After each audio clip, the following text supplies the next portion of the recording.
Mripate pira tresnane kanggo siramu Gones Rama nggih nak ndi bojo niku nggih campur Pak tapi nggih areng ngono Pak. Sing bojone kula nggih menyadari, ibuke kok nak tak wori ya suarane ndak krek-krek ngoten niku sakno ngoten Pak Joko niku.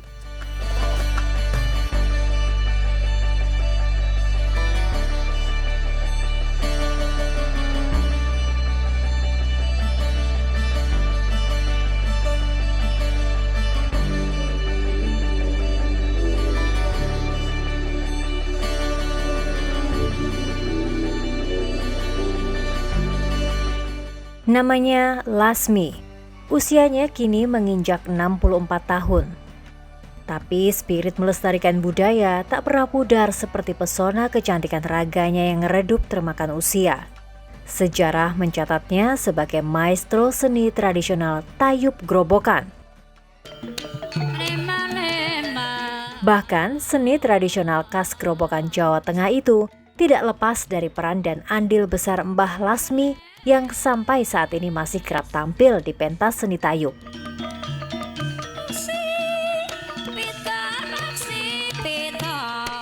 Memasuki usia lebih dari setengah abad, suara Mbah Lasmi masih terdengar magis di telinga para penggemar seni tradisional tayuban. Suaranya masih jernih sehingga elaborasi vokalnya dengan musik pengiring terjaga serasi. Konsistensi vokal ini dimiliki Mbah Lasmi karena ia bukan produk panggung instan.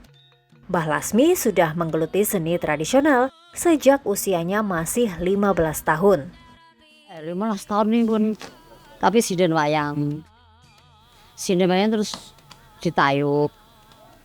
Tayub terus sinden biasa ini.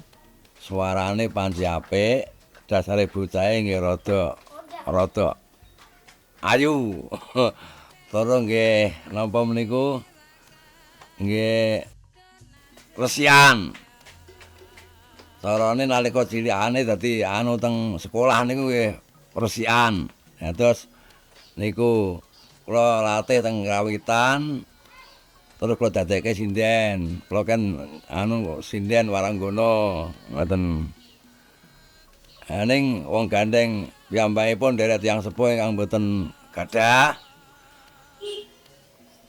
kangge salasa menika mbantu ekonomi keluarga. Mila terus nderek napa niku nek wonten tiyang gadah damel piyambaken adol jualan kacang niku. Paring gunung ditandur ning pinggir lurung. Sejak menggeluti seni tradisional mulai dari karawitan, sinden hingga menjadi maestro tayub, Mbah Lasmi menyadari bahwa suara adalah modal sekaligus pesona yang harus dijaga.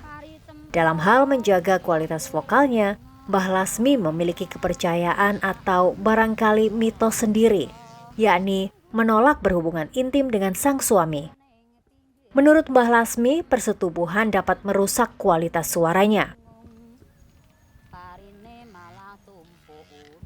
Kuwi nak dikumpuli wong lanang apa bojone kuwi iso ngrusak Pak saestu. Mboten bersetubuh ngoten Pak langsung niki. Ngrusak swara ya Pak. Sing tak dol swara ya Pak. Engko nek aku klekek waduh. Terus kula niku mboten saged gaya. Sare sing gaya niku swara apik ya Pak. Engko yo Mas nak sing kok apik kan seneng ngoten niku Pak. Nggih saestu kula mikire ngoten niku. Apa meneh sesuk nimbal lah wis. Nggih nak ndi bojo niku nggih campur Pak tapi nggih arang ngono Pak. Sing bojone kula nggih menyadari, ibuke kok nak tak wori ya suarane ndak krek-krek ngoten niku sakno ngoten Pak Joko niku. Kepercayaan Mbah Lasmi tentang korelasi hubungan intim dengan kualitas suara terdengar unik dan bahkan aneh. Dalam dunia kedokteran, tidak ada kaitan antara persetubuhan dengan kualitas suara seseorang. Sebab kedua aktivitas itu diproduksi oleh sistem atau organ tubuh yang berbeda.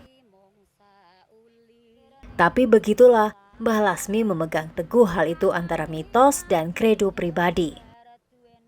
Faktanya, selama lebih dari 40 tahun menggeluti seni tradisional tayub, nama Mbah Lasmi berkibar dengan popularitas yang jejaknya terpahat di sejumlah wilayah di Jawa Tengah.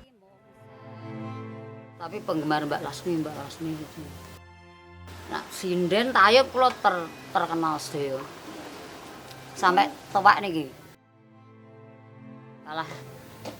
Aduh Pak, di Semarang ada, Kedung Jati, Bojonegoro, Pati, daerah sini, daerah saya, ya masuk kecamatan Pulau Kulon, ya Keradenan gitu, Ndoplang, Randu Blatung, wah banyak sekali ya, ngetop.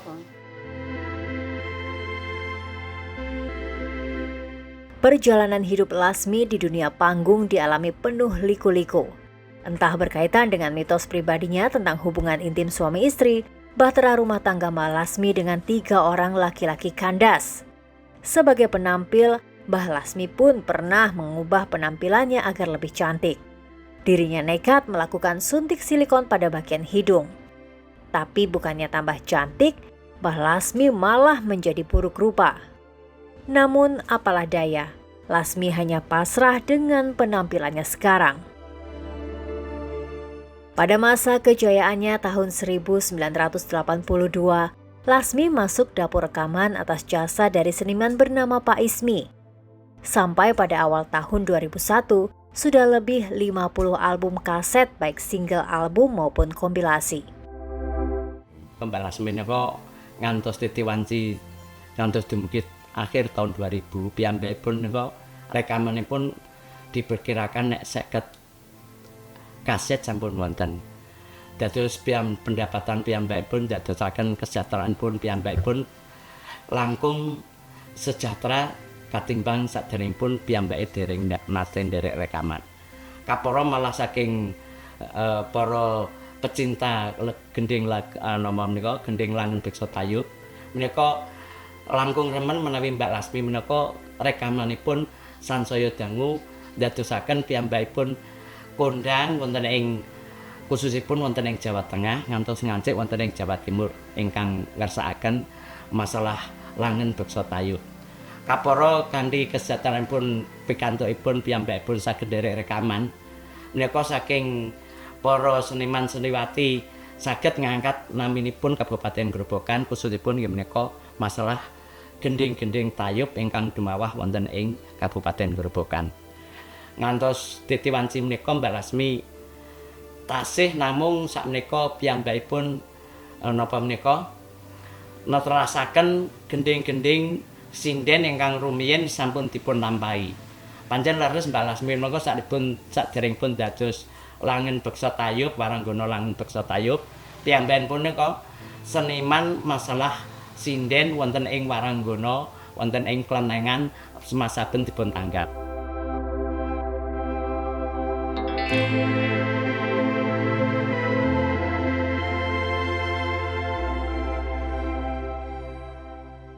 Dari sekian ratus lagu, satu di antaranya yang paling populer berjudul Si Rondo Nguguk, mengkisahkan seorang janda yang selalu dicaci maki oleh bekas mertua.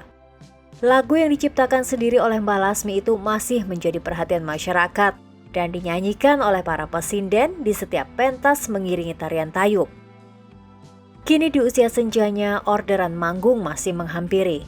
Tapi Mbah Lasmi mengakui kehadiran penari dan penyanyi tayub yang masih muda mulai mempersempit panggungnya.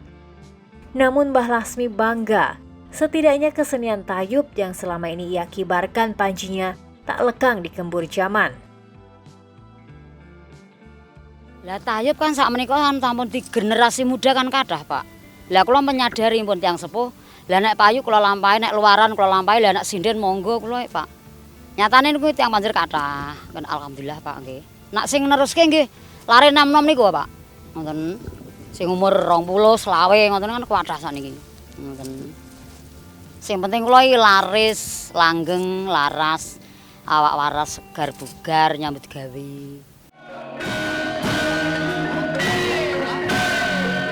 Sahabat Nusantara, seni tradisional tayub sendiri merupakan sebuah seni tari yang awalnya untuk merayakan keberhasilan panen di suatu desa di Jawa Tengah. Tayub menampilkan sepasang penari pria dan wanita sebagai lambang kesuburan. Karena itu persentuhan fisik antara pasangan penari dalam tarian tayub tidak bisa secara a priori dimaknai sebagai gerakan erotis, melainkan sebuah visualisasi atas makna kesuburan yang pemahamannya diasosiasikan dengan kesuburan tanah pertanian. Di Jawa Tengah, tayub menjadi bagian dari tradisi selamatan di sejumlah wilayah. Namun dari sekian banyak seni tayuban, tayub Grobogan memiliki kekhasan yang tidak dimiliki daerah lain.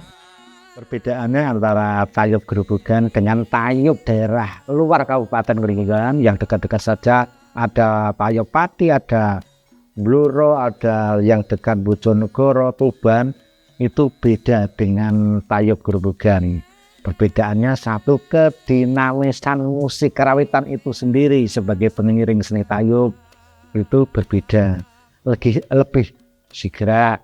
Kemudian pola kendangannya, terutama dalam istilahnya ngaplak, plak dendu dah kuling tak dang dang dang dang tundung dendung ketak tak dendu dah tuda. Biasanya untuk putar itu berbeda sekali dengan tayub daerah lain. Marwoto selaku budayawan sekaligus seniman tayub pun mengakui bahwa pertumbuhan dan perkembangan kesenian tradisional tayub Grobogan tidak lepas dari peran sang maestro Mbah Lasmi. Berbicara masalah tayub Grobogan, perkembangannya sampai terkenalnya, sampai kondangnya, sampai menyebarnya ke daerah lain, itu tidak lepas dengan tokoh yang satu ini. Dengan kondangnya Mbak Lasmi, tayub Grobogan juga tentu saja ikut kondang.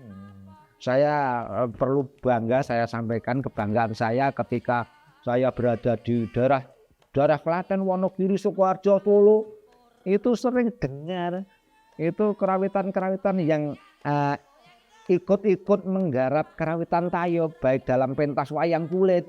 Itu garapannya, polanya yang ditiru adalah tayub Gagrak Grobogan. Kita bangga itu. Lebih dari 40 tahun, Mbah Lasmi memahat jejak jati dirinya sebagai sinden dan penari tayub. Kini, memasuki senjakala karya dan usia, Mbah Lasmi tentu bahagia dan bangga. Bukan saja karena namanya harus sepanjang alur sejarah tayub, tetapi juga karena kesenian tayub yang dulu melambungkan namanya tetap eksis tak terkikis arus zaman. Dari Grobogan, Jawa Tengah, Emanus TV melaporkan untuk Sahabat Nusantara.